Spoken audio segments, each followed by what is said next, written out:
Okay, I think I'm going to go ahead and get started. My name is Toni Doolan. I'm the Dean of the Honors College, and I'd like to welcome you to the 2024 State of the Honors College. We are currently less than 6 months away from marking OSU's 30th year of having a degree-granting honors college. You may notice that we are going to be recording today's presentation. The final video will be edited to remove any identifying information about any of you who are attending as guests before we share our post. We have some folks that were unable to make it today and wanted to have an opportunity to watch the recording. As I'm joining you today from Corvallis, I'm going to start my remarks by acknowledging that the Corvallis campus of OSU is located within the traditional homelands of the Marys River or Ampinifu Band of the Kalapuya. Following the Willamette Valley Treaty of 1855, Kalapuya people were forcibly removed to reservations in Western Oregon. Today, living descendants of these people are part of the Confederated Tribes of the Grand Ronde Community of Oregon and the Confederated Tribes of the Siletz Indians. I welcome members of the Indigenous community who are joining us for today's session. I also acknowledge the work that still lies ahead by learning more about Native American culture and creating and strengthening my own and OSU's connection with tribal nations. To begin today's remarks, I want to provide some operating context for the Honors College. This slide summarizes the total Honors College enrollments using data from OSU's Institutional Research Office. Each year at the end of the 4th week of fall term, OSU marks its official enrollments. This fall, the Honors College enrolled 1,999 students, just one student shy of that 2,000 mark, when we began the start of our 2024 academic year, but it starts in September of 2023. Today, Corvallis students represent 6.6%. Our Corvallis and eCampus Honors College students represent 6.6% of the total undergraduate enrollment of those two campuses and modalities. For OSU Cascades, we represent 2.7% of the Cascades population. And this year, we experienced a 19% enrollment increase over last fall's enrollment. Since college sizes are very different from one another, one of our goals is to try to have the Honors College include students that represent the colleges on campus in equal ways. And so if you look at the percentage of students in each college who are also in the Honors College, you'll see some variation across the colleges. The greatest percentage of Honors College enrollments are in the College of Science and the College of Earth, Ocean, and Atmospheric Sciences. I also want to explain the little yellow bar at the bottom of this slide, which is the College of Education. The College of Education just this last year added a 4-year bachelor's pathway. And so we're very excited to have a substantial number of students who enrolled in that new program within the College of Education also be admitted to the Honors College. The percentage of undergraduate students in each of our academic colleges grew for all colleges except for the College of Liberal Arts, which stayed flat at about 4%. But we saw growth of more than 0.75% in 6 of 9 colleges. Obviously, the College of Education, since it was 0% prior to this year, we saw almost a 2% increase in College of Science, over a 1% increase in College of Earth, Ocean, Atmospheric Sciences, a 1% increase in the College of Agricultural Sciences, and almost a 1% increase in enrollments of students from the College of Health. Some of you may recognize that the what used to be the College of Public Health and Human Sciences was just recently renamed to the College of Health. But we're continuing to work to grow enrollment so that all colleges have at least 5% of their undergraduate students enrolled in the Honors College. At the end of the 2023 academic year, we were able to confer 221 honors degrees to students. This is the highest number of honors degrees conferred in our history, and the second time in recent history that we've hit this high mark of 221. In the most recent 5 years, so 2019 to 2022, the average number of honors degrees conferred is increased by over 22% over the previous 5 years of our history. This academic year, we've already conferred 37 honors degrees for summer and fall graduates. And right now we're anticipating conferring over 260 honors degrees in winter and spring terms. So potentially we will hit the 300 honors degree conferral in an academic year by the time we get to graduation in June of 2024. So we're really excited about that. OSU's overall, so this is OSU, not the Honors College, but OSU's overall 6-year graduation rates have risen steadily since 2007 from about 61% to over 70%. When we look at the graduation rates, we look at a cohort and we give them an entirety of 6 years in order to calculate what the final graduation rate is. And so OSU's 6-year graduation rates are just about 71%. For the Honors College, students who start in the Honors College have graduation rates that average about 91%. And so while Honors College students graduate from OSU almost 20 percentage points above non-honor students, not all honor students complete their honors baccalaureate degree. And so for any of you who've come to the State of the Colleges before, you know that we prioritize trying to increase honors degree completion rates. One of the things we do is that during the academic year, we reach out to all of our current students and we ask them a variety of questions about their honors experience. And throughout today's presentation, I'll be sharing various information from that survey. So one of the things that we try to understand is reasons that students might consider leaving the Honors College.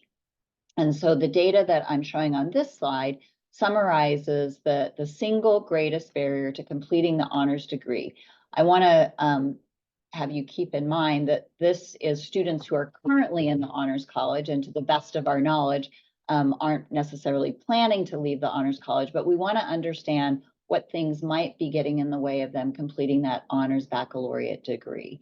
And so I've also summarized data from 2020 through 2023. And this particular chart is similar to some of the other ones that I'll be sharing throughout the day. So what you want to do is you want to kind of look at the length of those different colored pieces of those charts.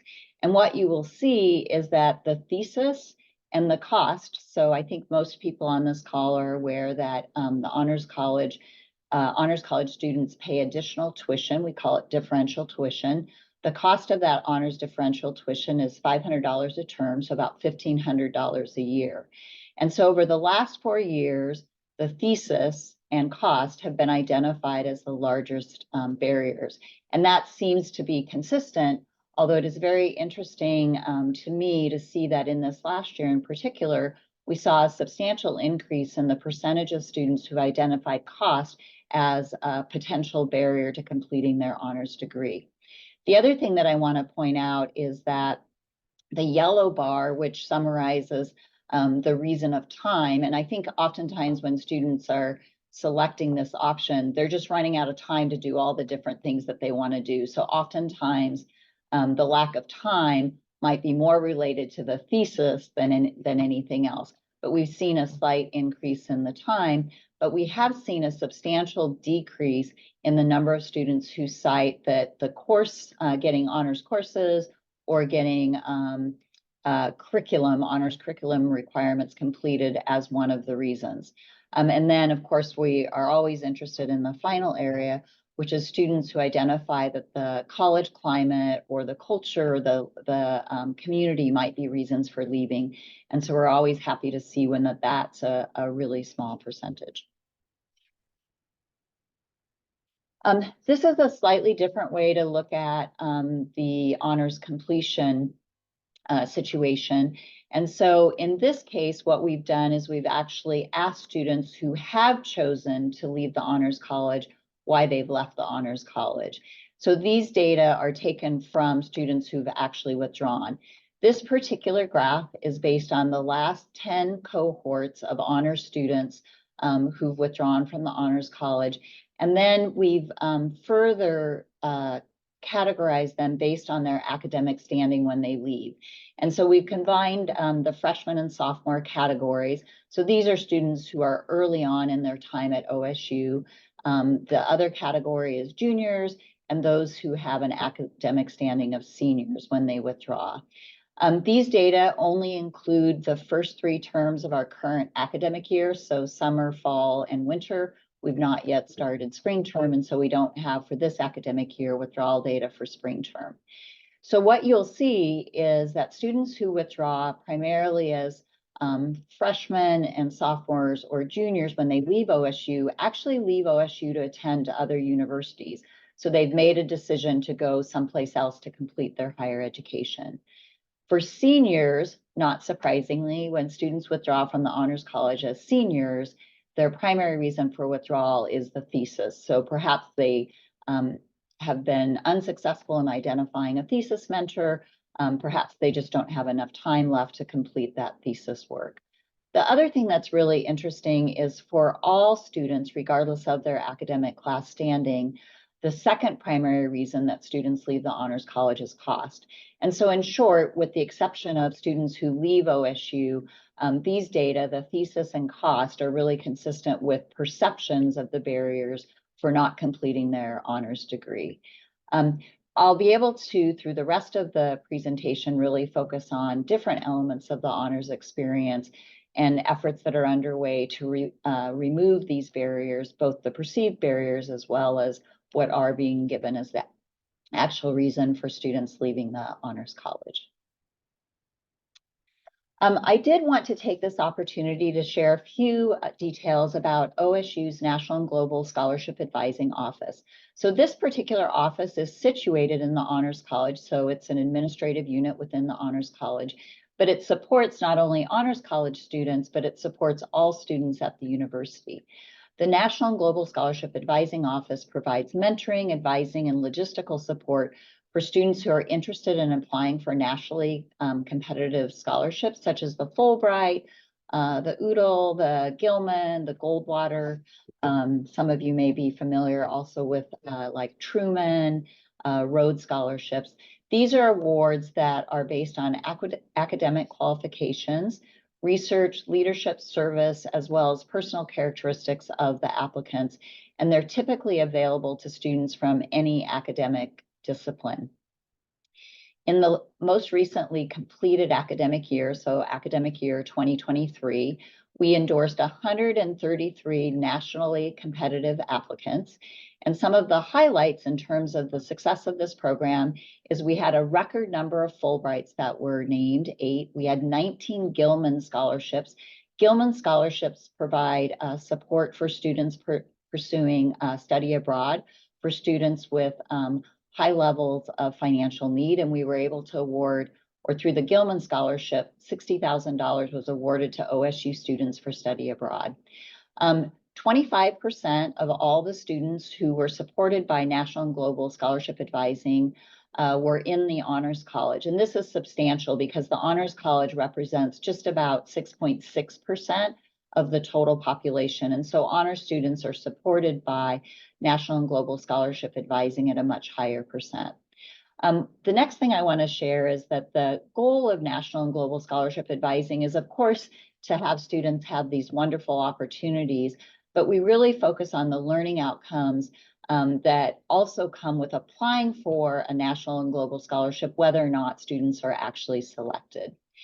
And so one of the things that's done every year is students who participate and work with the National and Global Scholarship Advising Office are asked to talk about their experience, whether or not they're selected for the award that they've applied for. And we are always excited to see that students respond very positively, that regardless of the outcome, participation, actually putting together the application and going through the process has really helped them clarify their future aspirations. It's improved their communication skills, and it's allowed them to strengthen relationships with faculty members across OSU. This is really important to us in the Honors College because these are the same sorts of outcomes that we look for through the various honors experiences that we provide. So for the rest of the presentation, I wanted to talk a little bit about a concept called thriving. Some of you may have been joined us a couple weeks ago when Dan Larson, who is OSU's Vice Provost for Student Affairs, joined the parent and family session that we had. And he talked about this concept of thriving in college. This particular concept and some of the information that he shared and the bullet points that I've included on this slide are taken from some work done by Lori Schreiner, who's defined thriving as students who are fully engaged, energized, and really making the most of their honors experience. And so students who are thriving are engaged in the learning experience. They're finding meaning and purpose in the course of study that they're exploring. They're learning to take their own strength and apply that to challenges that they face. They're involved in classroom as well as out of the classroom activities, and they're connecting with faculty, staff, and peers in healthy ways. And then I think it's really important, the last two bullets on this slide, that they are also optimistic about their future, what lies ahead, and they feel like they're making a difference. And so this slide really resonated with me because it really connects directly to a number of elements in the Honors College current strategic plan, which really outlines what we want to see the experience look like for Honors College students. So what I've done on this slide is I've shared our 4 strategic priorities from our current strategic plan and just highlighted some of the words that to me really connect with this concept of creating an environment where students can thrive. So we talk a lot about a transformative honors experience, fostering a community that really inspires our students, providing opportunities for students to participate in transformative learning, and specifically in the areas of research, scholarship, or creative work, and then creating an honors experience that really offers long-term value for the students. So recognizing that we want to impact students while they're at OSU, but we also feel that their experiences with the Honors College, within the Honors College and during their time in the Honors College, should be impactful to whatever they do after they leave OSU. So when I thought about this concept of thriving, there's really 3 different elements of the honors experience that I'm going to focus the rest of today's remarks on. So the honors curriculum, the honors thesis experience, which you've already heard for some students is actually a barrier to completing the honors degree. And then I want to talk about community connections within the Honors College.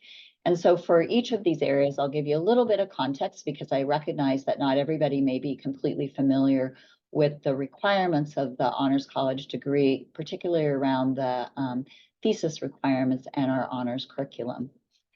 So the Honors College curriculum, all students who join the Honors College and want to complete the Honors Baccalaureate degree have to complete a certain number of credit hours, so coursework within the Honors College. We have 2 different pathways for students to complete their honors degree. We have an honors associate pathway, which is typically used by students who join the Honors College as transfer students.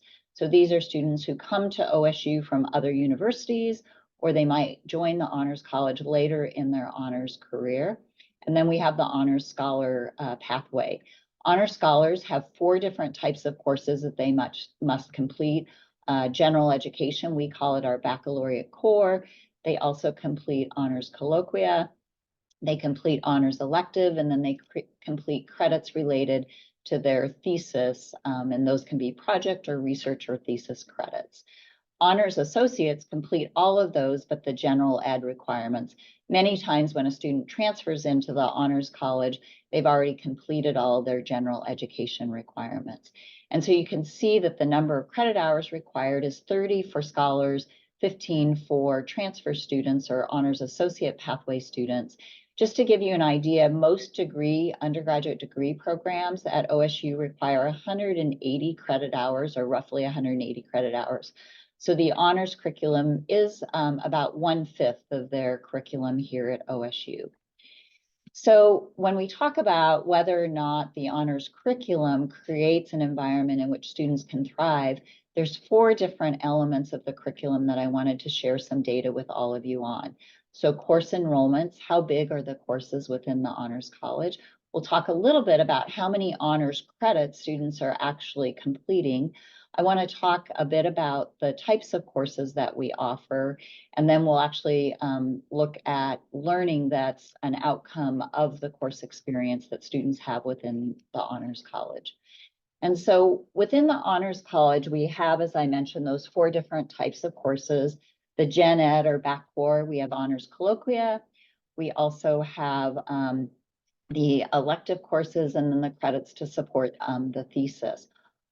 In all of these course types, if you look at average enrollments in these category of courses, the average enrollment of all of these courses is less than 35 students per course section.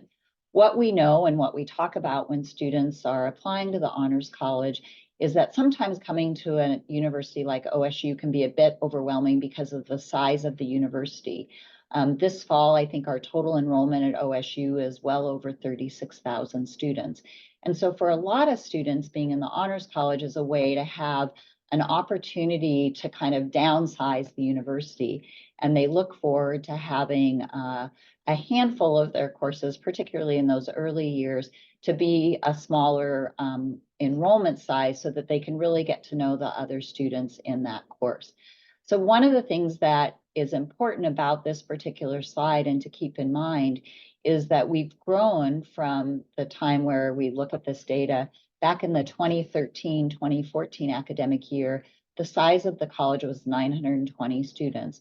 And so now that we're almost at 2,000 students, we've been able to still keep the honors courses at a very small size relative to a lot of the other courses that they will take outside of the Honors College. And so this is something that hasn't been just an accomplishment of the Honors College, but it really speaks to the partnership that we experience from all the other academic colleges in helping us identify and find instructors to teach honor sections of courses to support 1,999 students that are now in the college. The other thing that I wanted to share is what's happening across the time that students are in the Honors College. And so what this slide shows is for current students, and it divides them out based on their academic standing. So freshmen, sophomore, juniors, and seniors. And then I've also added indicator for once students complete.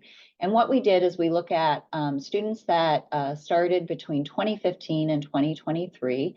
These data include our transfer students, both internal and external transfer students, as well as students who come to OSU as first-year students.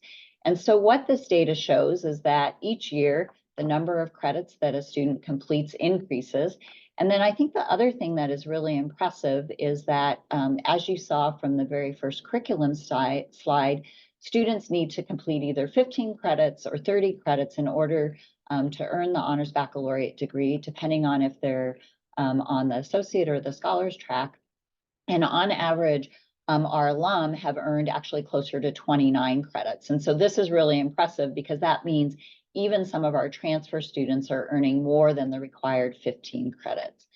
And this is shown even more clearly on this slide. And so what this slide does is it looks at all students who completed their honors degree between 2015 and 2020. And what we can see is that students, and the pink parts of the bars are transfer students, and the green bar are our students who come in as first-year students. And then we have divided the transfer students. Pink are internal transfers, and the kind of that goldish color are external transfers, so students who come from outside of OSU.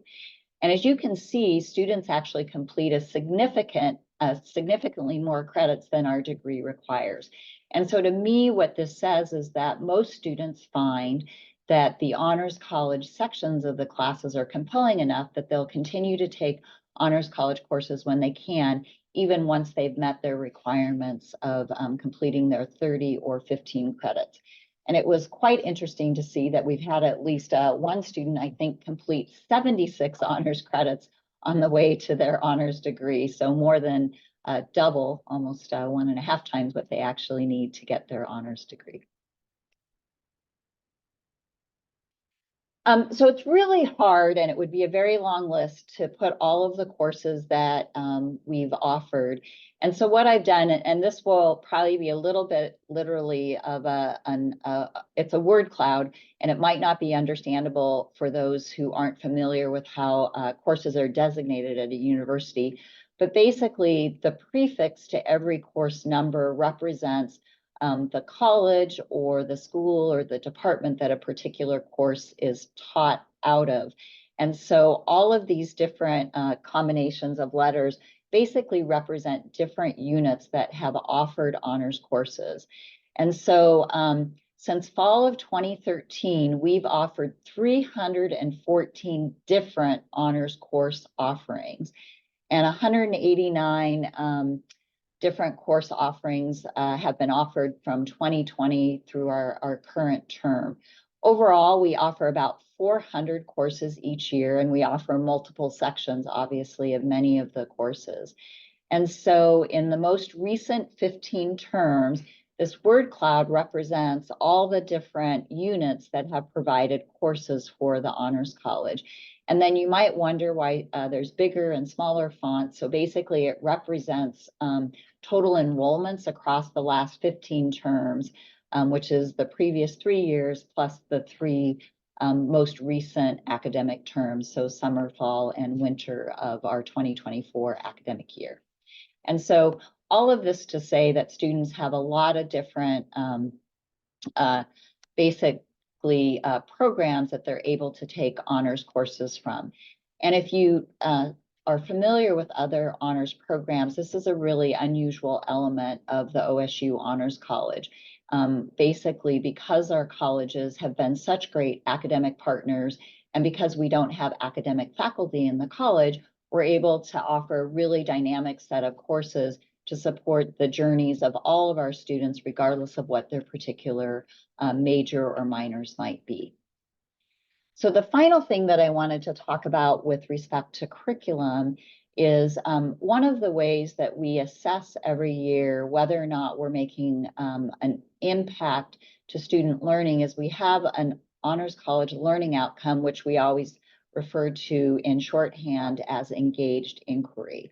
And the idea behind engaged inquiry is that students will develop capacity to engage in meaningful dialogue both within and outside of the particular disciplines that they're studying.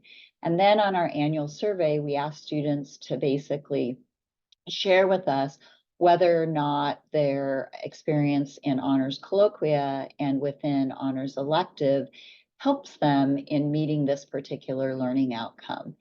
And so over the last 4 years, 70% of students have indicated that the colloquia in particular have really supported their learning around engaged inquiry.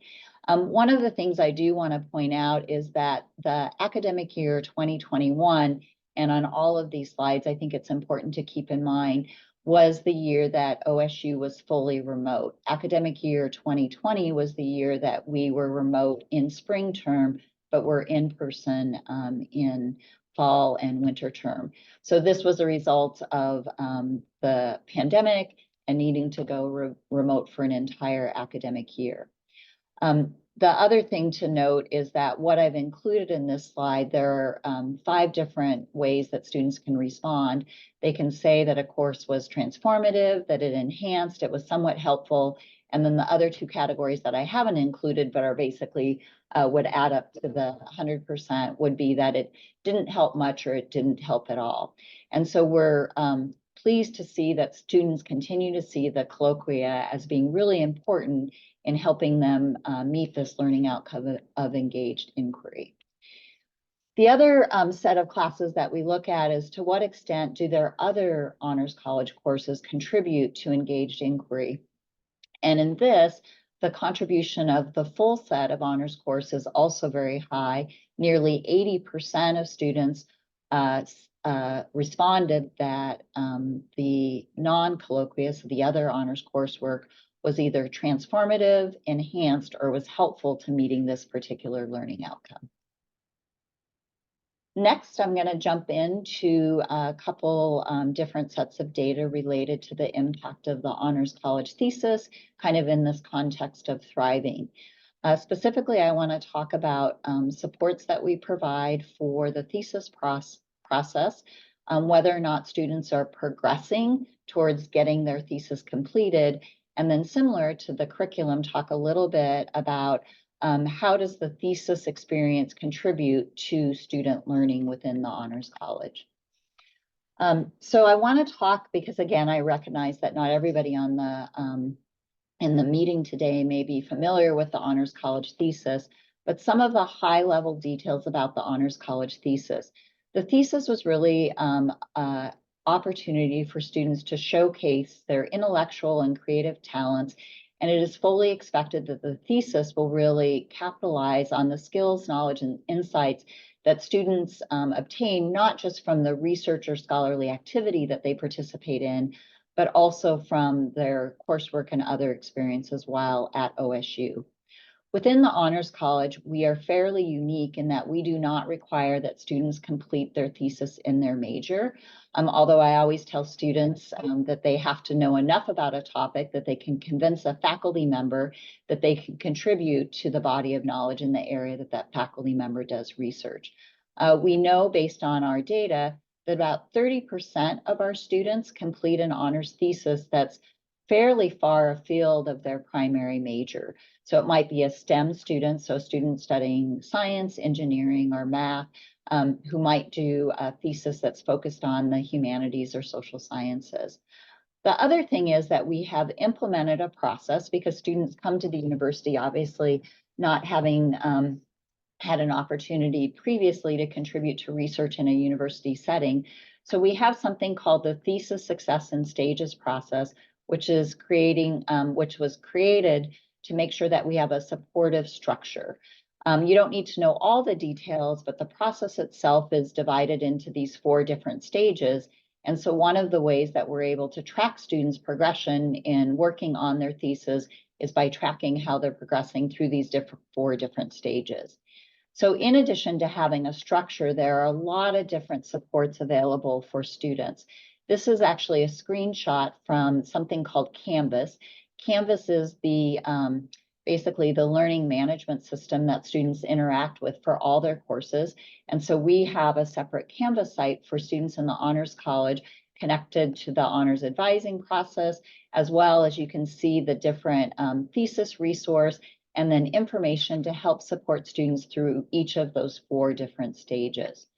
We also have, thanks to Sue Rogers working with our colleges and faculty members participating in this, we post opportunities for students to engage with faculty in research and scholarship.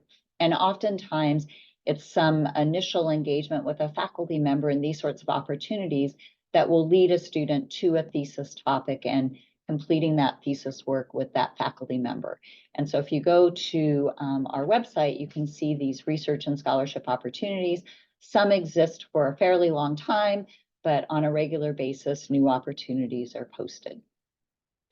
So the first thing I wanted to talk about is whether or not students feel like they are supported in the thesis process.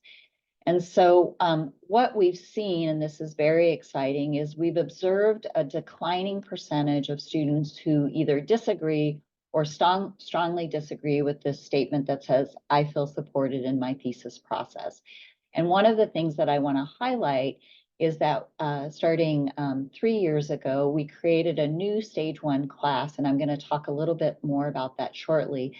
But we think that that's been a really important element to demystifying the thesis for students and the thesis process and taking away some of the unknowns. And so we think that that's been one of the really important elements to see this declining percentage of students who do not feel supported. The other thing that I want to point out is these are data from this annual survey that I talked about. And so you've got first-year students responding to this question as well as fourth-year students. And so there's some additional insights to be gained by actually breaking out what year students are in when they respond to this question. But for today's presentation, I just wanted to kind of share the cumulative data. So I mentioned our new Stage 1 thesis course. And so one of the things that we have been tracking for a number of years is the percentage of students who complete the steps of Stage 1, which is really, there's two pieces to it: learning about the thesis process. And the most important thing is putting together a thesis plan that basically identifies at what points in their academic journey will students complete Stage 1, Stage 2, Stage 3, and Stage 4. And so we're really excited that in the most recently completed academic year, so the one that ended last June, 96% of our students completed the Stage 1 course within their first academic year. And so this is really, really great progress that we've seen in getting more and more students to complete this important first stage early on in their academic term, and the other early on in their academic career. And the other thing that I want to make note of is if you look back in 2019, we only had 600, or we had about 500 students who were new to the Honors College in 2019. And last year, in the fall of 2022, we had over 600 students that were new to the Honors College. So we've also been able to increase the number of students completing this milestone, even as the number of students have grown. Like all of our data, there's nuance. And so one of the things that's important to us is to make sure that students, regardless of when they come into the Honors College, are successful. And what we see is our first year students. So these are students that are coming to OSU and joining the Honors College pretty much straight out of high school. 97% of these students have completed the Stage 1 by the end of their first academic year. What we see is we are not doing as well with our transfer students, and so only 90% of our transfer students are completing that Stage 1 class before the end of their first academic year. And in some ways, these students, there's more urgency for them to complete the Stage 1 course as soon as possible, because coming in as transfer students, they're already further along in their degree, and so they have less time to actually complete the thesis. And so this is an area that we have continued opportunity. It is really our goal to have 100% of all students complete the Stage 1 course before the end of their first academic year. So now, related to learning, similar to the engaged inquiry, we have a second learning outcome for the Honors College, which is scholarly inquiry. And this is this concept that within their Honors College students will actually be able to create new knowledge and contribute to one or more professional fields through independent research, and then being able to share that independent research through their thesis defense, through a thesis poster or a lightning talk, and then, of course, through the actual written thesis. And so again, in the annual survey, we will ask students to tell us basically what is contributing to meeting the learning outcome of scholarly inquiry. And so I thought it was good and interesting to share some of the different elements that students rate as being important in contributing to meeting this learning outcome of scholarly inquiry. And so HC 408, which is the course number of that Stage 1 thesis course, and Honors College thesis events, over 80% of the students this last academic year rated that those elements contributed in some substantial way to their thesis process. Not surprisingly, academic advising is also highlighted as important to helping students meet this learning outcome. Oftentimes, the Honors College academic advisors are really critical to helping students not only logistically figure out how to navigate the thesis process, but also in helping them connect to faculty and to staff that might be able to support them in finding a thesis mentor. And then the third element I included is honors colloquia. The topics of honors colloquia are really diverse, and anecdotally, we often hear that an idea for a thesis actually came from a colloquia that a student took, or a connection with a faculty member in a colloquia. One of the interesting things about our colloquia is that oftentimes students get to meet faculty that they would not otherwise have ever taken a course from. And so the colloquia are really a great way of not only supporting engaged inquiry, but also supporting scholarly inquiry. So I'm going to wrap things up by looking at the third kind of defining element of the honors experience, which is really around community connections. And specifically, I want to talk a little bit about the whether or not students perceive that there's value to being part of the Honors College community, whether or not they feel that they belong within the Honors College as a community. And then I have some data, and these are all perceptual data coming from that annual survey that we do of Honors College students, looking at their sense of satisfaction with their overall Honors College experience. So while it's not a direct measure of community, it is a measure of whether or not the experience of being with the Honors College is important to that student. And so the question that we ask on the survey is, it is important to me to be part of the Honors College community. And so in this slide, we look at just the percentage of students who strongly disagree, somewhat disagree, neither agree or disagree, somewhat agree, and then strongly agree. And so the scale is the same for the next 4 slides. And what we can see, I'm basically looking at the blue, the orange, and the gray bars, and trying to see what percentage of students find that it is important for them to be part of the Honors College community. And what we want to see is the number of blue and yellow bars shrink. And so we've definitely seen some nice growth in students who feel that it is important to be part, who say that they feel that it's important to be part of the Honors College community. One of the other things that we've seen, and for any of you who get to do survey research, we have seen in a lot of the data that we've collected an increasing percentage of students who choose the neither agree or disagree. And so that's something that we'll continue to work to understand, not just for these data, but other data. So this is a statement: being a member of the Honors College community is good for me. So not only do I think it's important for me to be a part of the Honors College community, but I think it's actually good for me. And you can see that we've seen a substantial increase of the total percentage that say that it is either important or they don't agree or disagree with it, and a smaller number of students who somewhat disagree or strongly disagree.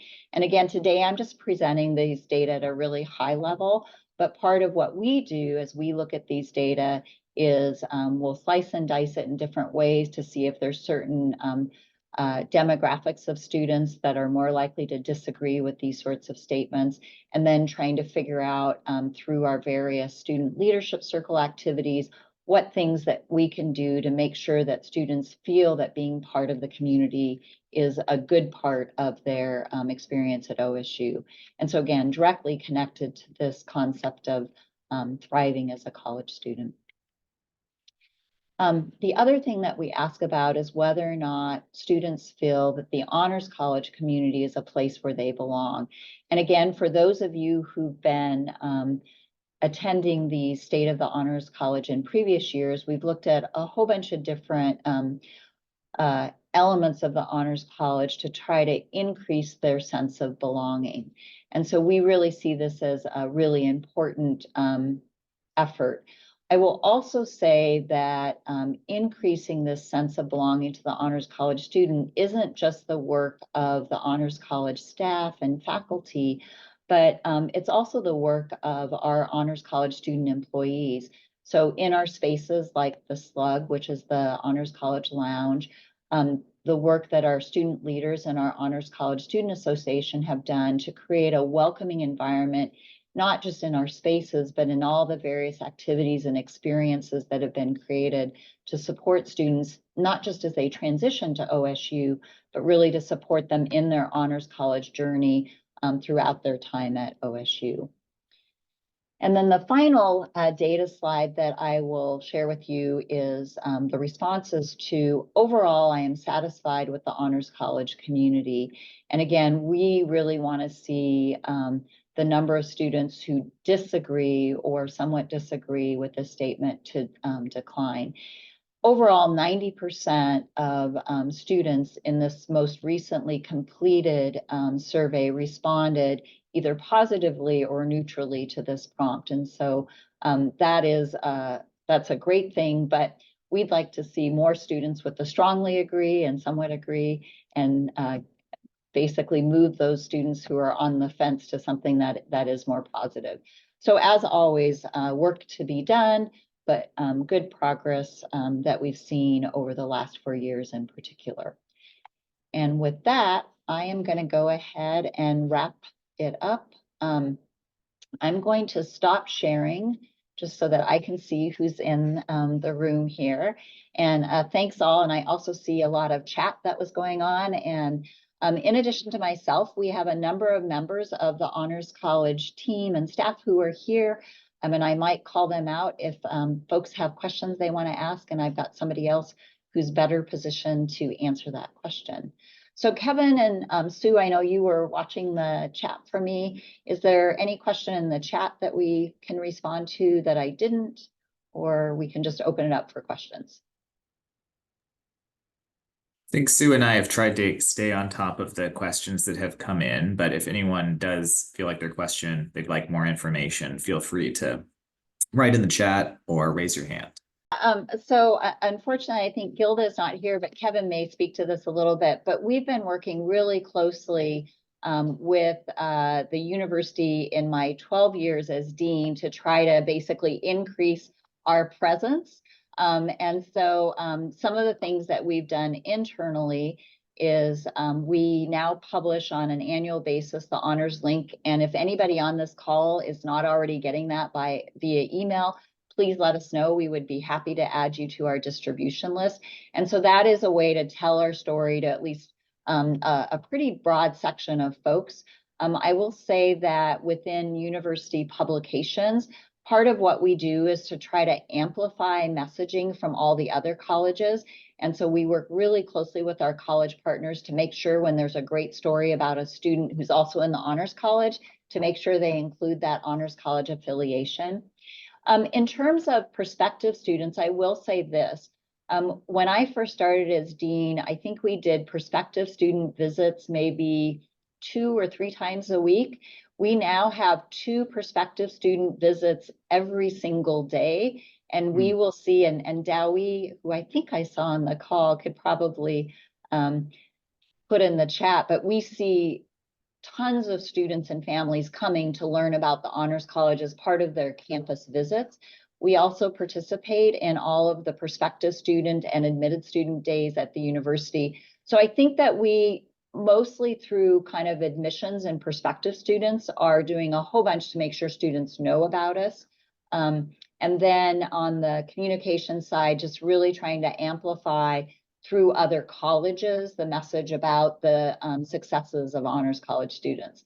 And I don't know, Kevin or Sue, if you have anything to add, feel free to jump in.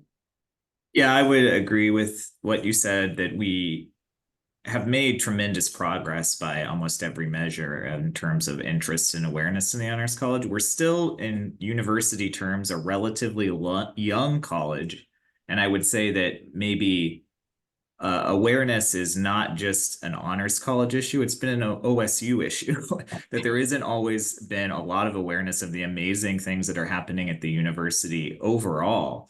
And that has improved a lot, I would say, over the last decade. And we're still working on it, but I think we've made a lot of improvement. And if you just look at the number of people who are applying to the Honors College, it has increased maybe 4 or 5-fold in the last 10 years. So progress is being made. We're still working on it, though. I think one of the things, and we've talked a lot about this as we talk to prospective students and families. So the early registration really helps the students mostly with classes that aren't Honors College classes, because all honors students get early registration. So for Honors College classes, it's based on the student's class standing. So in her time in the Honors College, as her class standing goes up, she'll then also be able to register in front of other Honors College students.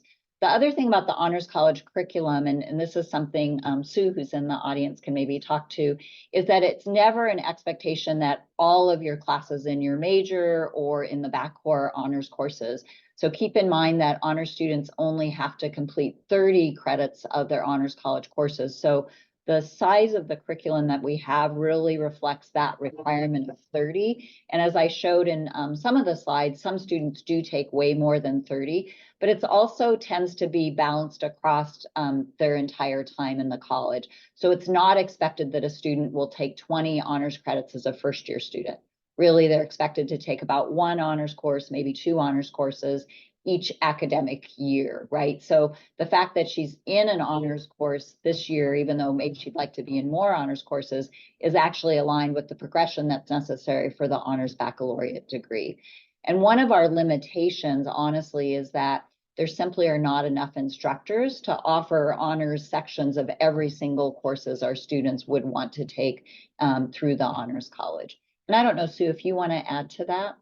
I would just add that I think especially for freshmen, for incoming first-year students, there's sometimes a little frustration because, of course, it's one term when they don't have that priority registration, right? Because continuing current students start registering for the fall in the spring here. So, those students don't get the priority registration. Once that fall term is over and they start registering for winter and spring, things start to, they start to take advantage of that priority registration. And of course, as their class standing rises, as they get further along, they will be further and further, closer and closer to the beginning of the queue.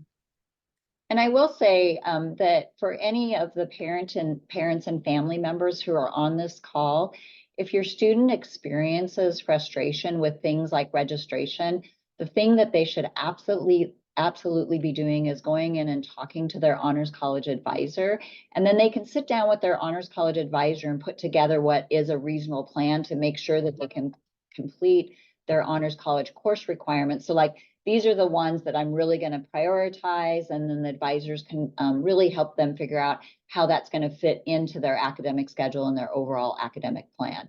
One of our challenges is that sometimes the academic advisors in the other colleges are less aware of how the student is progressing towards their honors requirements. So definitely encourage your students to meet with their honors advisor every single term. We don't require that, but we certainly encourage them to reach out to their Honors College advisors. So that's definitely a good place for your student in particular to chat through her frustrations and then to be able to set expectations about what her remaining 3-ish years might look like.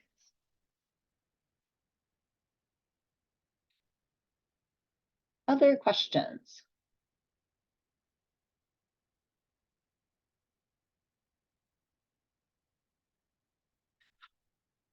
Question about whether there is a sense of OSU being impacted in terms of its prestige by the collapse of the Pac-12. So I think it would be pretty early to know how to answer that question. I will say, I hope all of you have had a chance to look at OSU's just recently released strategic plan, Prosperity Widely Shared. It really speaks to our strengths as a university, which include athletics. So that's certainly part of who we are, but it also includes what we do as a research university. It includes what we do with our academic programs, as well as the work that we do both in the state and in the region as a land-grant university with presence in every single county in Oregon, and incredible work being done by our partners in extension and engagement. And so part of the messaging that we continue to be just really clear about is we aren't just about athletics. We've never just been about athletics. The only measure I have right now is applicants, and it's not yet May 1st, or now we've extended decision date to June 1st because of the FAFSA debacle. But what we know is our applicants are actually higher this year than they've ever been. And students applying this year were very aware of what was going on with the conference realignment at the time that they applied. So, I think that we will continue to advocate for having athletic programs that actually support the student part of student athlete, not just the athlete part of student athlete. And we will continue to tell our story as a land-grant university that does amazing things both in the educational domain as well as the research domain. So time will tell. But yeah, at this point, based on our applicant pool, not just our applicant pool, but the applicant pool to OSU, we've not seen an impact on that front end. I find that puzzling because whether or not a Pac-12 exists, we will continue to partner in really significant ways with all sorts of universities. And so what people need to realize is there are a number of consortia that in the past may have been initiated because of the athletic conference, but those consortia exist whether or not the athletic conference exists. And so research collaborations with Berkeley, with Stanford, with UCLA, with USC, with University of Washington, those will continue. And certainly if you look at external funding, we actually had our largest year ever in terms of research grants. And so I guess I just don't see the connection of that specifically of the athletic conference realignment negatively impacting what's happening on the research side. There's a question in the chat about the Honors College engaging more with individual school advisors. So the other college advisors is how I understand that question. And yes, Kevin, I agree with what Kevin says. I'd also just add it is a constant challenge because there is quite a bit of turnover in that in advising staff. So we're constantly trying to re-educate units and be in touch with head advisors in those colleges to be sure that the new staff members are learning about honors. So that is something that we, that we attempt to do and we work hard to do, but we will. Thanks for that comment. We'll continue our efforts in that direction.